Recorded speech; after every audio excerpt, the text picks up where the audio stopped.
Hi guys, how you doing? Week 5 already. Welcome to week 5. I'm not gonna lie to you folks. This one's a tough one. This is a tough week. Lot to do this week. Almost done. Project should be wrapping up, but we gotta kind of put the final touches on not only the design this week and the sustainability factors based on all the comments I've been making in the videos, but we also need to put the package together in terms of how do we present this to our client? So this week, week 5, we're going to concentrate exactly on how do we as a designer interact with the client. And if we take a look at this, this is a creative brief. This is a couple of paragraphs on what a creative brief is. Now, even if you think you know what a creative brief is, please read this and click that link right there so you can get a good template. Like what I was just starting to say is, even if you think you know it, or even if you do know what a creative brief is, and even if you have your own template that you use, please adhere to what we have here so we're all on the same page, so we can all show that we're on the same field in terms of understanding the creative brief as a way to communicate with your intended design to the client. Important sections of the creative brief. Okay, this is pretty darn good right here. Not bad writing at all. Then you have your case study. Go ahead and read through that, or I should say watch through this. And it's a good little, kind of a little cartoony thing about the discussion that a graphic designer might have with a printer, and the way that sustainability might be suggested to a project. In our project, sustainability has already worked into the project. So this is an example of how sustainability might be suggested to the client by the printer or a representative of the printer. Client contract writing guidelines. Okay, you've got two of the best in the business right here, folks. Actually, you've got the two. You got AIGA. And then you've got the Graphic Artists Guild. Graphic Artists Guild is I keep it right here. I've got 2 editions right here, and I've got probably another 4 or 5 in my bookshelf right behind me. So I've been referring to it for years. I love it. I swear by it, and it is my Bible. AIGA again is another Bible. You should take both of these resources very, very, very seriously. Okay, and then you have an example of a client contract template. You can use that right in your assignment. Client contract examples. Go ahead and take a look at these. And then slow page, copyright laws and implications. That's some pretty important stuff too. And really think about these. Let's see if I can get that. Okay, here it is.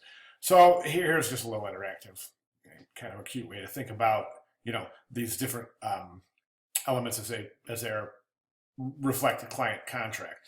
Copyright laws and implications again.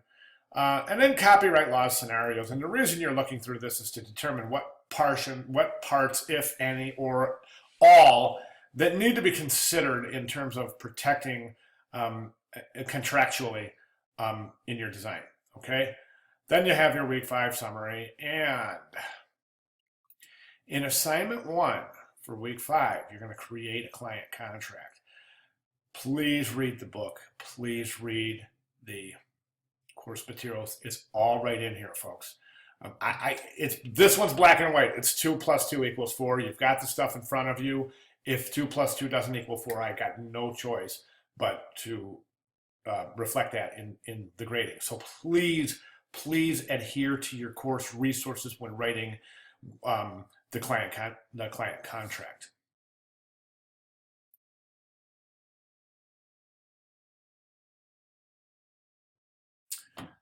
Okay, and here you have it, folks. This is your final presentation. This is it. I want you to really take a look at those videos, guys. This last week, for week 4, I was really trying to be as critical as I possibly can. Well, yeah, really? You, Mr. Maldonado? No, seriously? Yeah. I know I'm a super, super critical guy, And I'm not. It's not my style to say, "Hey, great job, you're doing wonderful." That's not my style. I don't think that's how you learn. I think you learn by somebody like me crawling up there and staying there for 6 weeks, saying, "No, no, no, no, no. Let's go. You got to do this. You got to do this. You got to do this." I hope you appreciate it. It's just my style. Okay. That said, you've got 6 weeks worth of videos to go back and look. Not only do you have your own videos, but you have the benefit of looking at everyone else's videos within those discussion board forums. That's why I made all those videos public forum, okay? Please feel free to use any comments made in somebody else's video towards your own work. I'm certain there are several comments in each video that is applicable to each and every one of our pieces, okay? Last week and some of the videos, week 4, I said, here's your assignment and here's the rubric. And that's exactly how I grade, folks. Exactly. Right off the rubric, okay? So please open that rubric and keep it open in front of you while you're compiling your final submission, just to ensure that we can get you every point that you possibly deserve out of all the hard work and sweat and frustration for the last 5 weeks. It ain't been easy, folks. I feel you, man. Now in week 5, I can say this. This is not an easy class by any means. Congratulations, we're almost there. This is I would consider this a master's level class. This is something that this class would exactly typically be found in a more advanced program. So you've got a wonderful, wonderful class here that you've just completed just about. So congratulations, almost. Don't want to jump the gun here. But I, for one, appreciate all their hard work. I hear your frustrations throughout the weeks, folks. I can't say anything other than let's do this, let's do this. This is what we have to work with. This is the real life scenario. Apply it. Okay? Thanks, guys. Any questions or comments? You know me, I'm right here. So if you need to get with me before you turn anything in, please do so. All right? Thanks.